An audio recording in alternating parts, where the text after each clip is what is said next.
Very simply, this day, yet another milestone. Just talk, if you could, just how exciting is this? I know you spoke about this at the podium, but how exciting is this, and does this now feel more real to you? Yeah, I mean, I think anything of this kind of magnitude, there has to be celebratory kind of benchmark moments. You have to pause and reflect and certainly acknowledge and thank everybody who's helping make it happen. Today was absolutely a really important day. You think about August 15th, where we announced 13 months ago with great detail. Think about demolition that started after the season, but today to now be able to really see and feel the magnitude of the project, what it's going to be like on kind of ground level, with having that west and that north contained at top of the action. Really important day and meaningful having all these partners here to celebrate with us. Now I've got to ask the question.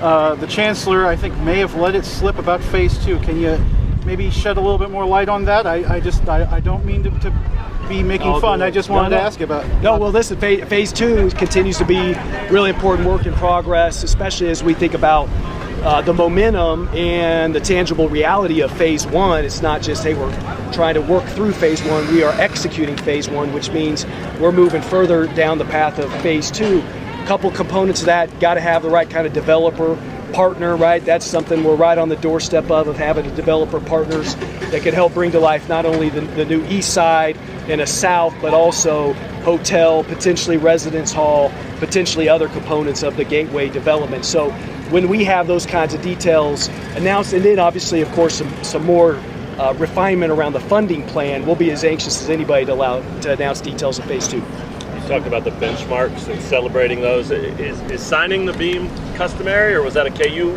thing, or do you know where that came from? I think it has some degree of a common theme to it, but what was really neat, I think, here was the entire football team signed it. They came off the practice field. Every one of those guys that put blood, sweat, and tears into helping build this thing signed that beam. We had the entire athletic staff have an opportunity to come down and sign this morning. The construction team signed the backside that you couldn't see. So I think it's really reflective of just the sheer magnitude and frankly the hundreds of people that it's taken to make this a reality. Devin Neal and Jeremy Robinson, two players who aren't going to get a chance to play here, but they talked about, especially Devin, leaving this place better than he found it. Yeah. How much does that help you, having guys that have sort of that unselfish mentality and are willing to kind of help push things forward, not for themselves, but for everybody else? Two awesome representatives of what's, I think, widespread across that program, the kind of guys, the kind of character that they have. Devin turned to me during the program. He said, I can't believe I'm not going to be able to play in this thing. I said, but Devin, you built it, right?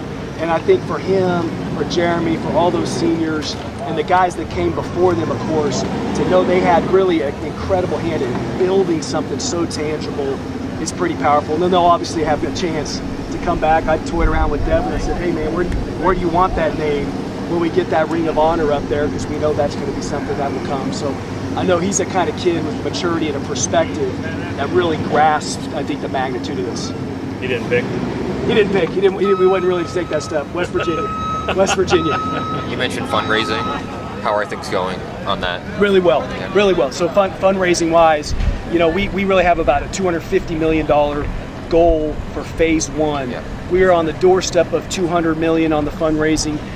We've got multiple, really robust, exciting conversations that frankly they take time, especially when we're talking about the magnitude of the kinds of gifts we're in discussion around. So when we think about finishing out the fundraising goal of Phase 1, then we think about creating the right kind of momentums and bridge to Phase 2 and the goals that will be associated with Phase 2.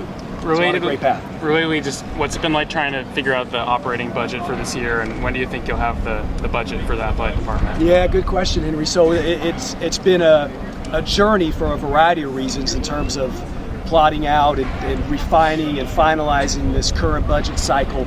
We certainly had some evolution in Big 12 distributions that we've had to work through.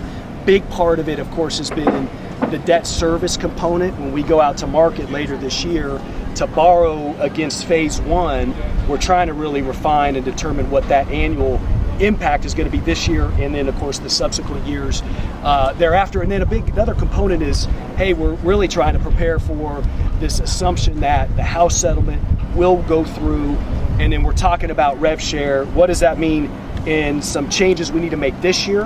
What does that mean certainly as we then look out to FY26 and beyond. So still work to do on that front, and I don't know, we're a number of weeks away from being real pinpointed and detailed. Our coaches in our department is operating well. They're not running into barriers with continuing to move down the path. Is there any point where you felt great maybe behind schedule a little bit?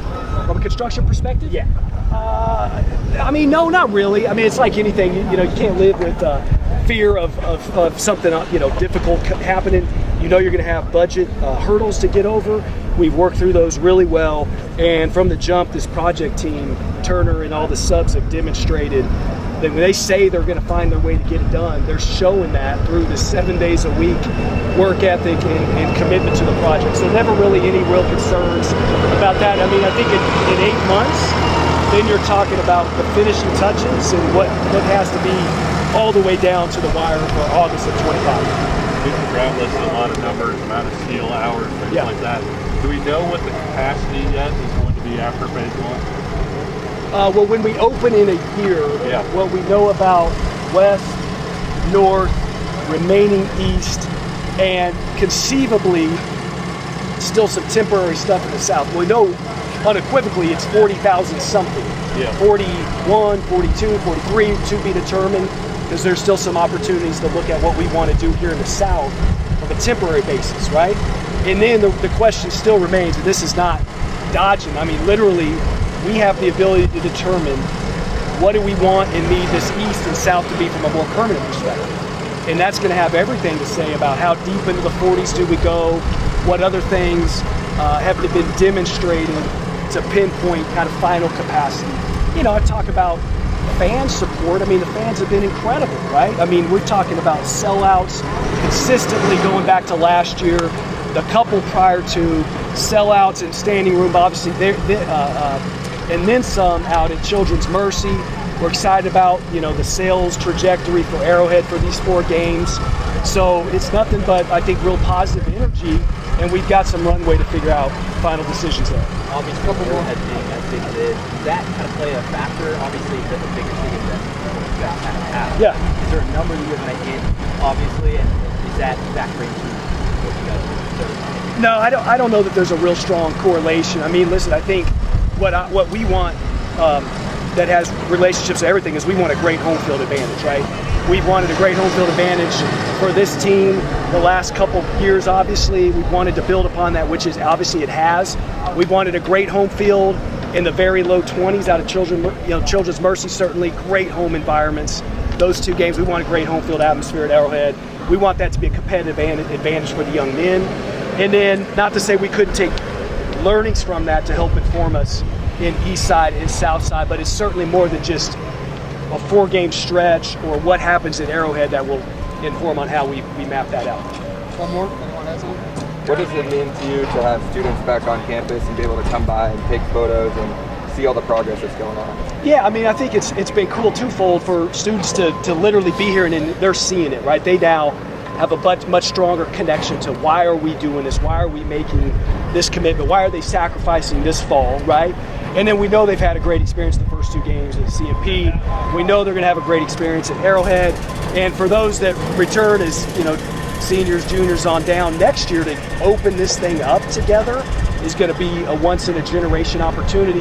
And from the young alums, those that graduated in the last 2 years will graduate this year, they get to come back and be part of this as alumni.